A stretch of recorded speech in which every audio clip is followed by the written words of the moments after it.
When profit becomes the primary motive across the entire chain, safety checks could be compromised at every stage.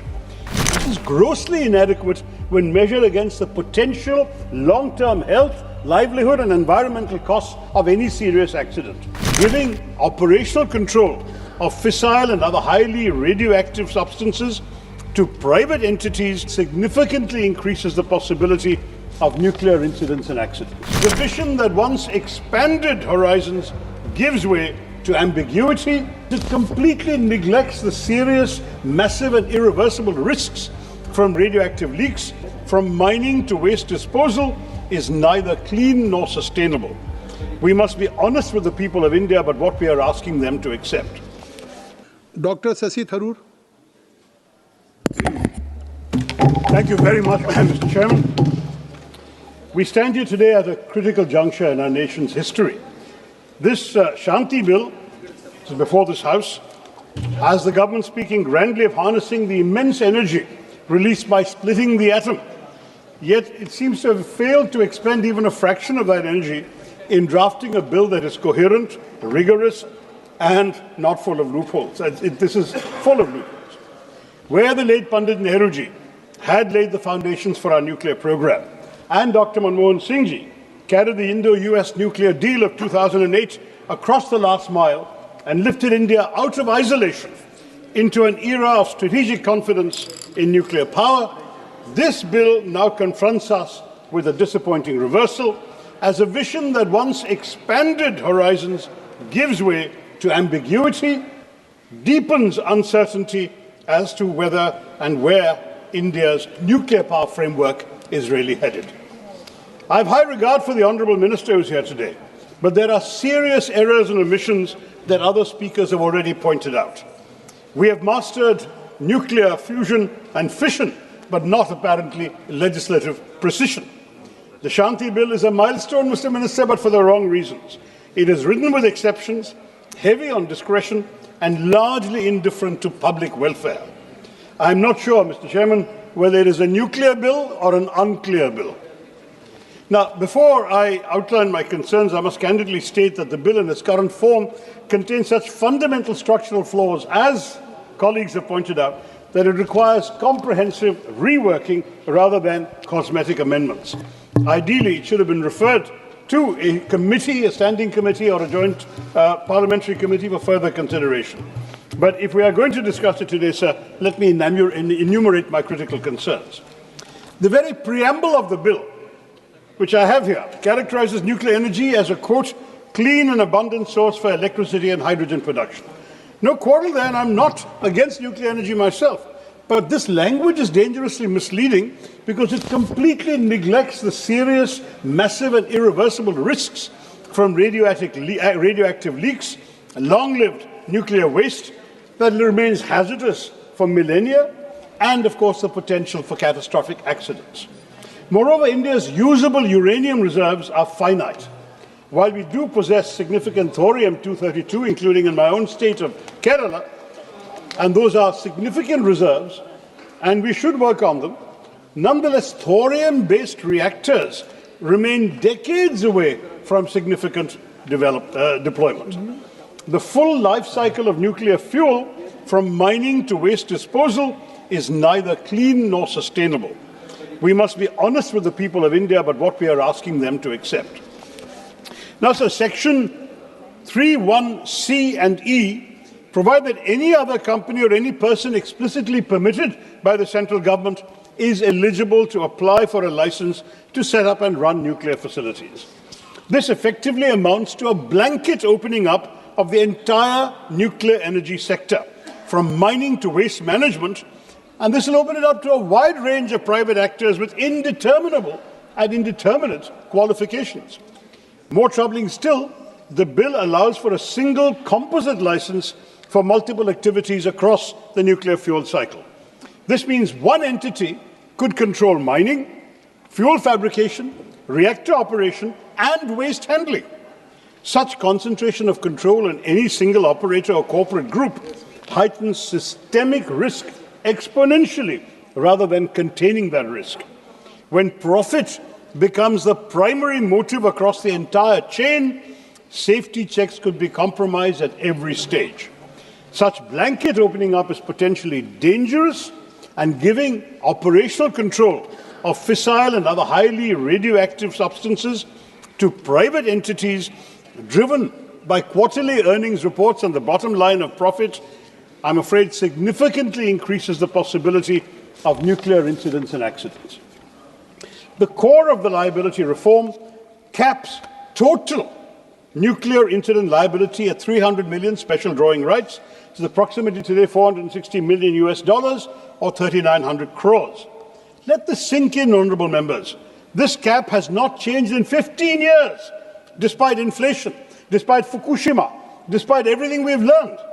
For context, the Fukushima disaster cleanup costs have already exceeded $182 billion.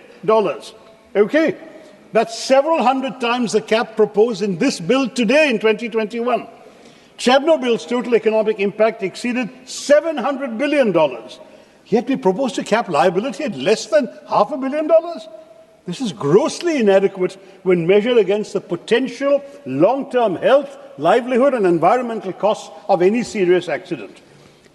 This is not a safety net, Mr. Minister. It is a trapdoor through which victims could fall into decades of legal battles and inadequate compensation. The bill also removes the earlier provisions where the operator had the right to recover compensation from equipment suppliers.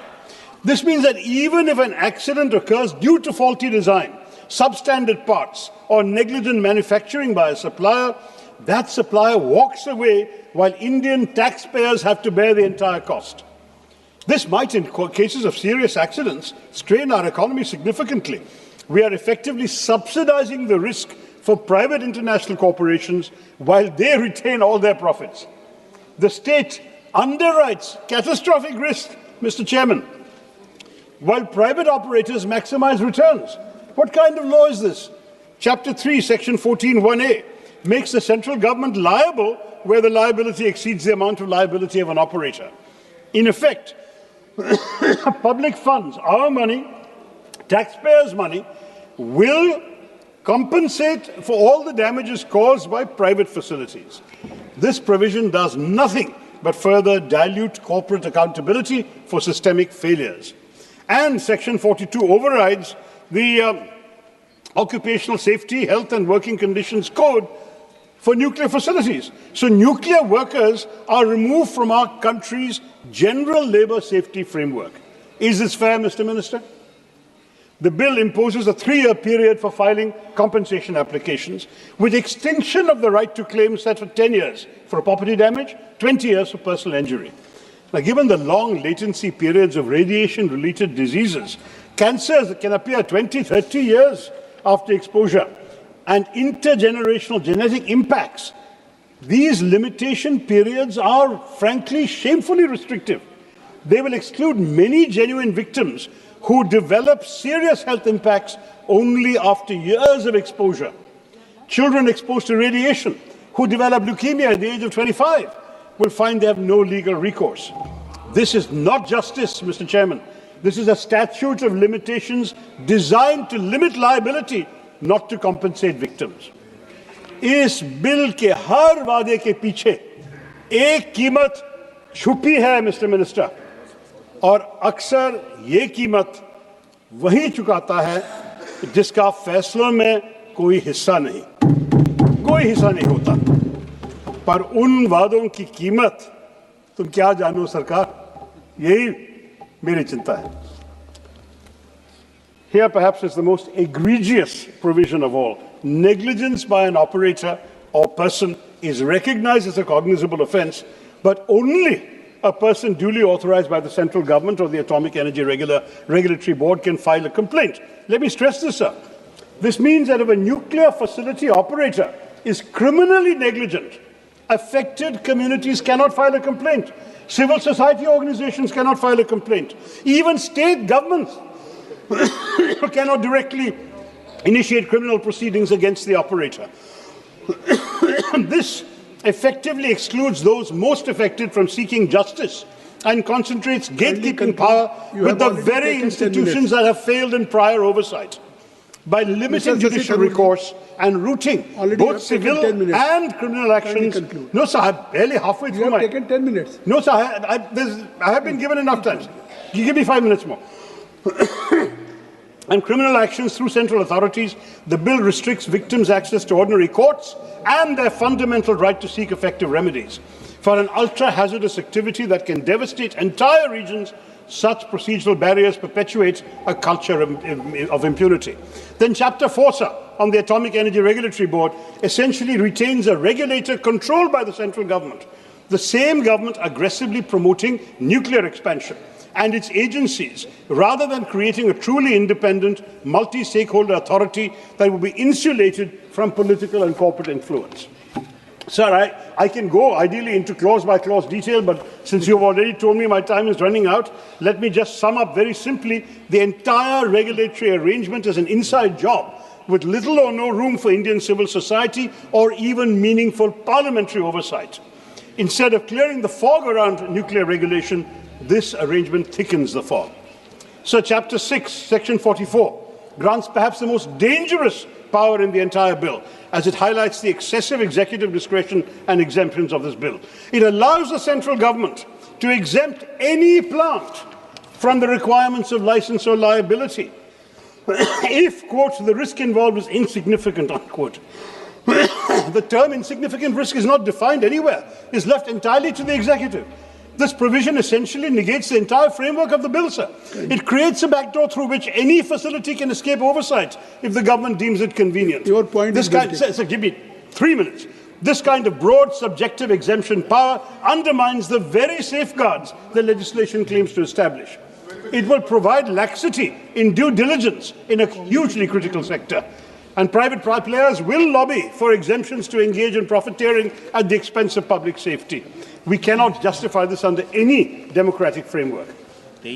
Multiple sections are granting sweeping powers on vague grounds. The bill lacks enforceable public participation mechanisms, no mandatory public hearings before licensing, no environmental impact assessment disclosure periods, no community consent mechanisms, no regular public reporting of safety inspections or radiation monitoring, no mandatory tabling in Parliament you have given 7 names. Sir, from your party, you have given 7 names. That's why I am requesting. I'll conclude in 2.5 3 minutes. Sir, मैं जो detail बोल रहा हूँ sir सब कुछ जानना चाहिए ये तो रिकॉर्ड में आना चाहिए sir But 7 and finally no mandatory tabling in Parliament of incident reports, internal or independent inquiry findings and periodic safety reviews. In other words, you're excluding the very people whose lives and livelihoods are at stake. And the past controversies referred to by other speakers at Jaitapur, Kuramkolam, Gorakhpur demonstrate what happens when communities feel excluded from decisions affecting their safety. This bill risks repeating those conflicts, undermining capacity expansion targets through local resistance and litigation. 2 more points, sir. Section 34B requires licenses, 35B, I beg your pardon, reserves spent fuel management for the central government, but again provides minimal implementation detail. When multiple private operators are generating significant spent fuel, unclear protocols will create operational uncertainty. The bill also lacks climate change provisions despite rising sea levels, extreme weather and water scarcity. Thank you very much. And post-Fukushima, sir, Japan comprehensively revised site selection for climate resilience. Our bill remains silent on that. I'll skip my other points. Let me give you one. Let me conclude, sir. Give me 1 minute to conclude. So I have taken up more than a minute in pleading for time. Give me time. There are 7 members of Parliament from Congress Party. I'm skipping half my points, sir. There is a time constraint. Please kindly conclude. Please kindly conclude. Sir, beyond safety, okay, I won't talk about safety anymore, sir. Fundamental questions arise about economic wisdom of this bill. Nuclear projects are highly capital intensive with long gestation periods. In an era of rapidly falling renewable costs, battery storage costs, we must ask, does 19.3 trillion rupees towards nuclear represent optimal allocation versus accelerated renewable deployment, grid modernization or energy sufficiency? The opportunity cost must be gone into, sir. The Shanti Bill represents a dangerous leap into privatized nuclear. धन्यवाद सभापति महोदय। मैं atomic energy bill 2025 शक्ति bill के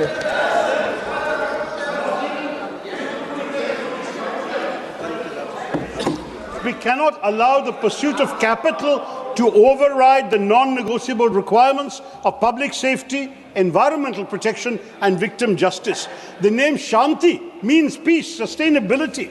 Let us ensure that this name is not a cruel irony in the aftermath of a preventable disaster. I think so. The promise You have of already more transforming than that. India What time ought has been not to allotted for me? conflate Sri the risk Shankar of Lalwani. scarring India